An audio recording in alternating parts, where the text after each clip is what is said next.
Hutson and I am Head of Primary Science within White Rose Education. So I am here from the United Kingdom today. We are an education company which encompasses both maths and science within primary and secondary curriculums. So I'm here this morning to talk to you a little bit about sort of the things that I'm passionate about and I'm interested in within primary science, and a little bit about what works when teaching primary science.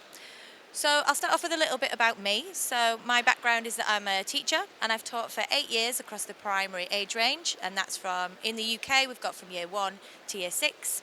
And within that role I've always been teaching. I was head of science as well, so that's helping develop best practice within science within schools.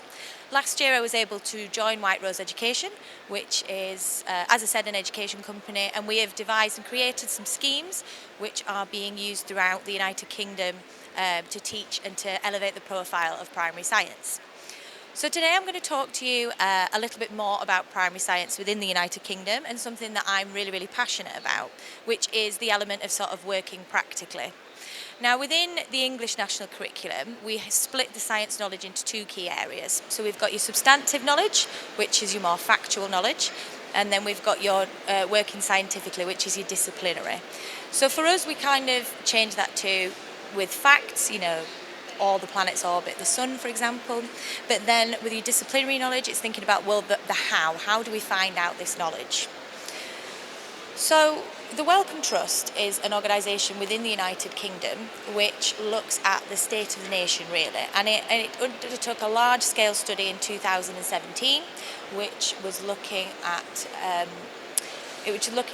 how primary science is taught. And the findings from that were not so great. There was a lot of negative findings from that. But really, it was about science needs to be exciting, inspiring, but relevant as well. So we have taken that idea and we've changed it into working practically, which is an area that is split into 4 then key areas.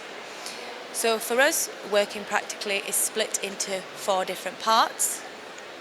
I think there's a problem with the sound. Working practically is split into 4 different parts, which incorporates different areas of science. I'm going to talk to you a little bit more about that. So the first thing that we think about is teaching skills. Now, within science, these are specifically linked to the children being able to undertake scientific investigations. So within skills, we're thinking about to carry on. So teaching how to undertake an investigation, thinking about evaluating that investigation, and then thinking about the specific skills that need to be taught.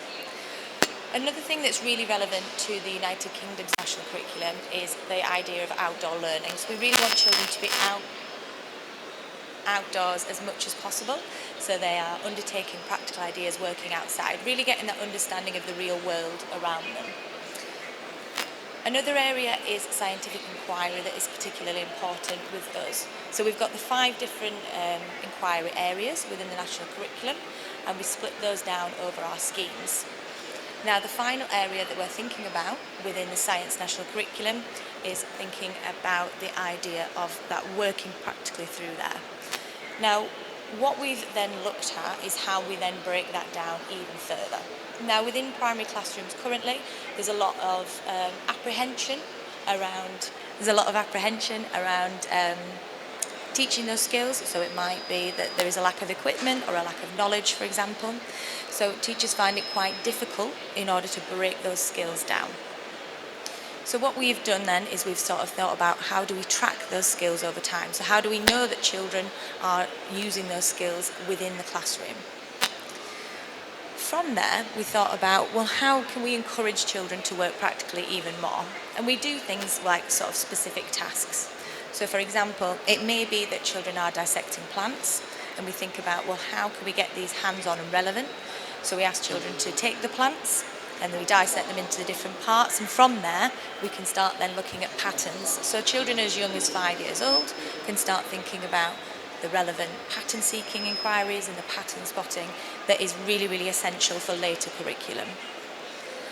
As well, we start then thinking about, well, how can we get them hands-on? And we know that everything that they do needs to be relevant to meeting those needs of the national curriculum. So within our schemes that we have written, we've ensured that all practical work is focused on meeting those needs up there. Now, we are down at a stall further down there, so if it is something that you want to speak to us further about, please feel free to come and chat to us. But my name, as I said, is Sarah Hutson Dean. It would be great for you to come and have a chat with us down there, but thank you very much.